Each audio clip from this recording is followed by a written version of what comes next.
சவாலை சாதகமான வாய்ப்பாக மாற்றியவர் டாக்டர் சுரேஷ் ஹனகவாடி. பத்மஸ்ரீ 2026. 1963 பிறந்த அவருக்கு ஹீமோபிலியா பி என்ற நோய் இருப்பது கண்டுபிடிக்கப்பட்டது. இது ஒரு மரபணு சார்ந்த நோய். இதில் ரத்தம் இயல்பாக உறையாது. என் அம்மா என்ன கூண்டுல இருக்கிற கிளி மாதிரி ரொம்ப பாதுகாப்பா வளர்த்தாங்க. ஹீமோபிலியாவுக்கு சரியான சிகிச்சை இல்லை என்றால் மூட்டுகளில் அடிக்கடி பாதிப்பு ஏற்பட்டு காலப்போக்கில் அது நிரந்தர உடல் ஊனமாக மாறலாம், குறிப்பாக குழந்தைகளுக்கு. வளரும் வயதில் அந்த வேதனையையும் சவால்களையும் நேரடியாக அனுபவித்த டாக்டர் சுரேஷ் ஹீமோபிலியா பாதித்த குழந்தைகள் சாதாரணமாக வாழ வேண்டும் என்று எண்ணினார். என் மாமாவுக்கு திடீர்னு கடுமையான தலைவலி வந்துச்சு. டாக்டர் கிட்ட எனக்கு ஹீமோபிலியா இருக்குன்னு, என் மூளையில ரத்த கசிவு நடக்குதுன்னு எனக்கு தெரியுதுன்னு சொன்னாரு. 2-3 பாட்டில் ரத்தம் கொடுங்கன்னு கெஞ்சினாரு. ஆனா அது சைனஸ்ன்னு நினைச்சு டாக்டர் ஆன்டிபயோட்டிக்ஸ் மற்றும் வலி நிவாரண மாத்திரையும் கொடுத்து அன்னைக்கே எங்களை ஓபிடில இருந்து அனுப்பிட்டாரு.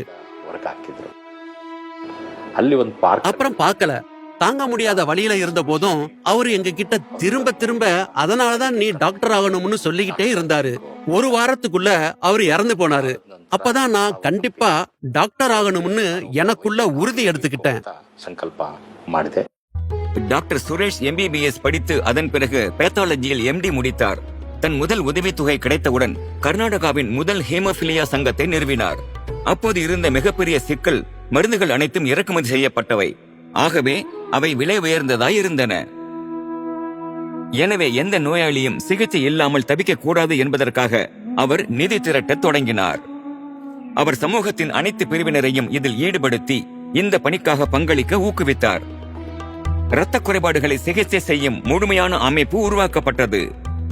டயக்னாஸ்டிக்ஸ் முதல் உள்நோயாளர் பராமரிப்பு, ஹைட்ரோதெரபி, பிசியோதெரபி மற்றும் இரத்த மையம் வரை அனைத்தும் ஒருங்கிணைக்கப்பட்டது. அவர் சிகிச்சையோடு மட்டும் நிற்கவில்லை, மாற்றத்திற்காகவும் போராடினார். ஹீமோபிலியா சிகிச்சை இயக்கத்தில் அரசு பங்கேற்பு வேண்டுமென்று அவர் வலியுறுத்த தொடங்கினார். 2005ஆம் ஆண்டு நாட்டிலேயே முதல் முறையா கர்நாடக மாநிலம் ஹீமோபிலியா சிகிச்சை இயக்கத்துல பங்கேற்ற முதல் மாநிலமா ஆனது. கருணையும் தைரியமும் நிறைந்த வாழ்க்கையை பற்றி பேசும்போது டாக்டர் ஹனகவாடி ஒரு சிறந்த முன் உதாரணமாக திகழ்கிறார். நம்ம ரத்தத்துல இல்லாதது குளோட்டின் புரோட்டீன் தான்.